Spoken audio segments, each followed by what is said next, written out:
नमस्कार साथी। आज अपन राजस्थान विश्वविद्यालय के छात्र संघ चुनाव के जो रिजल्ट आए हैं उनके बारे में विस्तृत डिटेल्स से एनालिसिस करेंगे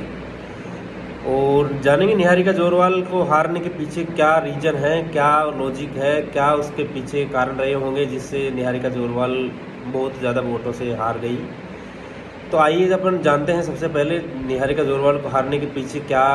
ऐसे कारण रहे हैं जिससे बहुत ज़्यादा डिफरेंस से वो हार गई। सबसे पहला कारण तो ये था कि निहारिका जोरवाल क्या राजस्थान यूनिवर्सिटी में पहले से एक्टिव नहीं थी और निहारिका जोरवाल छात्र संघ चुनाव में जो मोस्टली लास्ट एक महीने से एक्टिव थी कैंपस में, उससे पहले निहारिका जोरवाल को कोई एक्टिव नहीं देखा गया था और उसका सीधा सीधा नुकसान ये हुआ निहारिका जोरवाल एक हर किसी वोटर के पास अपना पकड़ नहीं पाई, हर किसी वोटर के पास नहीं पहुंच पाई। निहारिका जोरवाल के पास में एक मजबूत जो ढांचा था वोट बैंक का पूरी तरीके से, वो सीधा सीधा ST SC वोट बैंक और जैसे लोकेंद्र ने सपोर्ट किया था, करणी सेना ने सपोर्ट किया था एंड आदिवासी ST SC और भूतपूर्व को छात्र संघ नेता, इन्हीं का ज़्यादा सपोर्ट था। इसी वजह से क्या कि निहारिका जोरवाल हर किसी वोटर के पास पहुंच नहीं पाई। निहारिका जोरवाल का मैनेजमेंट मिसमैनेजमेंट कहा जा सकता है इसको, क्योंकि निहारिका जोरवाल जी के पिताजी मंत्री थे, उनके पास जैसे ऐसे चुनाव लड़ रहे थे जैसे MLA का चुनाव लड़ रहे हैं, जयपुर के बाहरी जगहों पर रैलियां कर रहे थे जैसे MLA का इलेक्शन हो, तो उससे सीधा सीधा नुकसान निहारिका को हुआ क्योंकि गांव में, बाहर में, पब्लिक में राजस्थान विश्वविद्यालय के वोट नहीं मिलते। राजस्थान विश्वविद्यालय के वोट कैंपस में, हॉस्टलों में और जो बाहरी गाँव में है वो एक एक दो वोट गाँव में बाहर में मिलेंगे, तो उनको आकर्षित करना, अपने फेवर में करना, वो क्या कैंपस में मिलना, उनसे बातें करना, उनका अपने प्रभाव में लेना, वो चीज़ें नहीं कर पाए मतलब। और रही बात कैंपस में, तो कैंपस में भी एक अच्छा खासा SC वर्ग का वोट निहारिका जोरवाल के हाथ से खिसकता हुआ नजर आया है यहाँ पे, क्योंकि पूर्व छात्र संघ अध्यक्ष पूजा वर्मा भी खुलकर सामने नहीं आई, लेकिन लास्ट में वो भी अनिश्चय का सपोर्ट कर रही थी और काफ़ी पूर्व छात्र संघ अध्यक्ष रहे जैसे विनोद जाखड़, वो भी नहीं खुलकर इसके साथ में नहीं आए निहारिका जोरवाल के साथ में ST SC का जो बना रहे थे संगठन। तो मतलब इसको निहारिका जोरवाल को नुकसान उठाना पड़ा। मैनेजमेंट की बात कहे तो निहारिका जोरवाल के पास में क्या कि सोशल मीडिया पे हवाबाजी ज़्यादा हो गई। वार्ड पंच, सरपंच, जिला परिषद के सदस्य, नेता, मिनिस्टर, तो वहाँ पे राजस्थान यूनिवर्सिटी के वोट थोड़े मिलते हैं भाई। राजस्थान यूनिवर्सिटी के वोट तो राजस्थान यूनिवर्सिटी के हॉस्टलों में मिलते हैं, जो राजस्थान कॉलेज, महाराजा महारानी, कॉमर्स कॉलेज, उनमें वोट बैंक मिलेंगे। बाहर में ये थोड़ा ही है कि गाँव में, पब्लिक पैलेस में, मार्केट में रैलियाँ कर रहे हैं, जैसे कोई MLA का इलेक्शन चल रहा है, तो इसका निहारिका जोरवाल को सीधा सीधा नुकसान हुआ, अपना टाइम वेस्ट किया और हर किसी वोटर के पास नहीं पूछा। अगर वो टाइम समय से यूनिवर्सिटी कैंपस में मिलते, लोगों से मिलते, भारी वोटों को पकड़ते, तो मिल सकता था। उसके बाद दूसरी बात आती है कि निहारिका जोरवाल के जो बाहरी वोट थे, गाँव में वोट थे, बाहर जैसे करौली हुआ, दौसा हुआ, बल्लवर हुआ, बाहरी डिस्ट्रिक्टों में वोटर थे, उनको लाने में सक्षम नहीं थे। उनका एक मैनेजमेंट प्लानिंग अच्छा नहीं था कि बाहरी वोटों को कौन कैसे लाएगा, जयपुर में लाएगा, वोटिंग होगी नहीं होगी। इसीलिए क्योंकि एक अच्छा खासा वोट बैंक था निहारिका के पास में, वो पूरी वोटिंग नहीं हुई। और उसके आगे कहा जा सकता है कि निहारिका के पास क्या जो रैलियों थी, समर्थक थे, उनमें एक तरीके से वोटर कम थे, जिला परिषद सदस्य, वार्ड पंच, फर्जी नेता और मतलब बहुत सारे ऐसे जो जिनका कोई राजस्थान यूनिवर्सिटी से ताल्लुक नहीं है, सोशल मीडिया पे हवाबाजी करना, ऐसे लोगों का मतलब जमवाड़ा था, पूरी सब्जी खाने वाले ज़्यादा थे। तो इसलिए निहारिका जोरवाल अपने वोटों में बढ़त नहीं बना पाई। और निर्मल चौधरी के पास क्या था कि निर्मल चौधरी राजस्थान यूनिवर्सिटी में 1-2 साल से कोविड के टाइम से ही वो एक्टिव था। उसका सीधा सीधा उसको फायदा ये हुआ कि वो हर किसी यूनिवर्सिटी के वोटर के पास पहुंच चुका था, अपना प्रभाव जमा सका था, अपनी पहचान बना ली थी, खुद का एक बोल्ड पॉलिटिशियन के रूप में वो उभर के आया था अपने बोलने का तरीका, स्टेटमेंट देने का तरीका, पुलिस लाठियाँ भांज रही थी यूनिवर्सिटी कैंपस के बाहर तो उसकी भी सिंपैथी उसको सीधे सीधे मिल गई। और एक पूर्व छात्र संघ रहे यूनिवर्सिटी के कुछ एमएलए भी उसका बाहर से सपोर्ट कर रहे थे, उसका भी उसको निर्मल चौधरी को फ़ायदा हुआ कि वो निर्मल चौधरी के साथ एक जातिगत वोट बैंक भी उसके साथ में था पूरा। और यूनिवर्सिटी कैंपस में क्या जो महारानी कॉलेज का एक अच्छा खासा वोट बैंक रहता है यूनिवर्सिटी में, वो निर्मल चौधरी के साथ दिखाई दे रहा था, क्योंकि निर्मल चौधरी काफ़ी समय से यूनिवर्सिटी परिसर में एक्टिव थे, छात्रों के लिए भी काफ़ी सारे आंदोलन भी किए, मतलब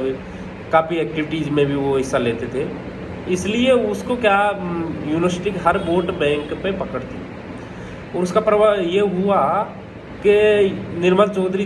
वोटिंग हुई, उसमें से अच्छा खासा वोट बैंक अपने पास में लेने में सक्षम रहा। और निहारिका जोरवाल जो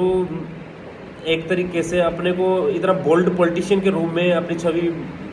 बनाकर नहीं उभरी।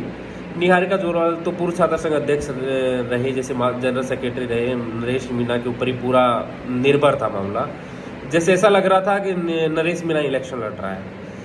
तो इसलिए निहारिका जोरवाल अपने आप को एक तरीके से बोल्ड पॉलिटिशियन के रूप में कैंपस में अपनी छवि बनाने में कामयाब नहीं हुई। और तीसरी बात अपने इसमें निहारिका जोरवाल के साथ में ये रही कि निहारिका जोरवाल के साथ जो एक्टिव थे मतलब कैंपेनिंग में, उनमें काफ़ी लोगों का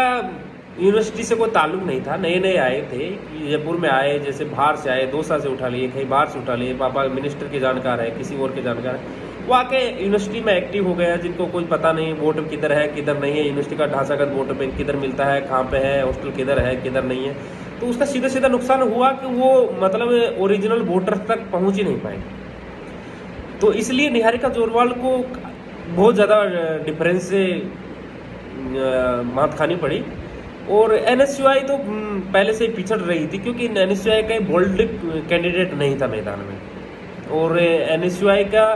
बोल्ड कैंडिडेट नहीं होने का वजह से ही निर्मल चौधरी को उसको फ़ायदा हुआ, क्योंकि एनएसयूआई का वोटर भी काफ़ी होकर रुझान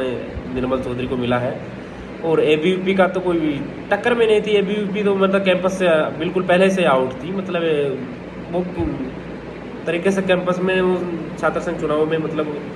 अपन कह ही नहीं सकते उसमें कि वो टक्कर में थे। तो उसको तो मतलब पहले से वो तो आउट थे, उनका तो चर्चा का विषय नहीं बनता है। चर्चा बनता है निहारिका जोरवाल, जो सोशल मीडिया पे इतना माहौल बनाया गया, जातिगत वोट बैंक का आधार बनाया गया, एसटी एससी की कैंपेनिंग की गई, राजपूत करणी सेना का समर्थन दिया गया,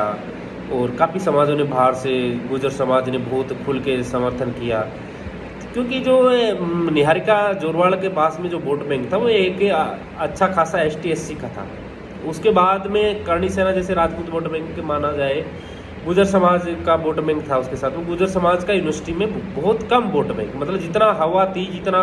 सोशल मीडिया पे हवा बना रखी थी गुर्जर नेताओं ने और नेताओं ने, तो उतना वोट बैंक यूनिवर्सिटी में नहीं है गुर्जरों का।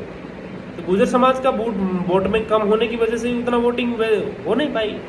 और एक अच्छा खासा वोट बैंक था एसटी का, तो एसटी का भी पूरा वोटिंग नहीं हुई, बाहर के काफ़ी वोटर्स नहीं आए, लड़कियों ने वोट नहीं डाले यूनिवर्सिटी में, तो उसका नुकसान डायरेक्ट निहारिका को सीधे सीधे उठाना पड़ा। और निहारिका खुद भी बाहरी वोटों को, एसटी वर्ग के वोटों को, एससी वर्ग के वोटों को भी लाने में सक्षम नहीं हुई। उनका प्री प्लानिंग मैनेजमेंट भी थोड़ा वीक था, इसलिए मतलब वो एक तरीके से बाहर के गाँवों से बच्चों को लेके आके वोट दिला सके, उसमें मिशन में कामयाब नहीं हो पाए थे। और निहारिका के पास में एक जो यूनिवर्सिटी कैंपस में जो पूर्व छात्र संघ अध्यक्ष बता रही पूजा वर्मा, जो गत बार एसटी एससी के कैंपेनिंग में जीती गई थी, वो भी हाथ से निकलती हुई नज़र आई यहाँ पे, क्योंकि पूजा वर्मा भी एक तरीके से खुल के समर्थन नहीं दिया निहारिका जोरवाल को। तो उसका भी सीधा सीधा नुकसान ये हुआ कि एससी के काफ़ी वोटर्स ने निहारिका से हाथ झाड़ दिया। तो अपन कह सकते हैं कि इसमें जातिगत समीकरण के आधार पे तो अपन इसका रिजल्ट बना ही नहीं सकते हैं, मान भी नहीं सकते हैं कि जातिगत आधार पे इसका वोटिंग हुआ है नहीं हुआ है, वोट मिला नहीं मिला, क्योंकि निहारिका को जातिगत आधार पे वोट बैंक मिला नहीं, जिस आधार बनाया गया है, मतलब और कैंडिडेट ने, विपक्षी ने, भारी लोगों ने, मीडिया ने बनाया गया है कि एसटी एससी ओबीसी उसका वोट, उस करणी सेना का वोट, जाट समाज, गुजर समाज का वोट बैंक, तो वो वाली बात नहीं है। यहाँ पे अपन नहीं कह सकते किसी की जाति विशेष के निहारिका को वोट मिले, सर्व समाज से वोट मिले, लेकिन निहारिका को वोट उसी का मिला जहाँ तक निहारिका पहुँच पाई। निहारिका भारी वोटों तक अपना प्रचार प्रसार करने में विफल रही है। निहारिका कैंपस में पहले टाइम से एक्टिव नहीं थी, इसका सीधा सीधा नुकसान निहारिका को उठाना पड़ा, क्योंकि वो हर किसी वोटर के पास नहीं पहुंच पाई, वो प्रभाव नहीं जमा पाई यूनिवर्सिटी कैंपस में, छात्रों के बीच में छात्रों का दिल नहीं जीत पाई वो। और सीधी सीधी बात के महारानी कॉलेज में भी निहारिका बहुत मतलब अपना प्रभाव स्थापित करने में बहुत पीछे रही, क्योंकि महारानी कॉलेज एक बहुत बड़ा अच्छा खासा वोट बैंक है, लेकिन वहाँ पे भी निहारिका मतलब फेल होती नज़र आ रही है। और निहारिका मतलब ये अपनी ये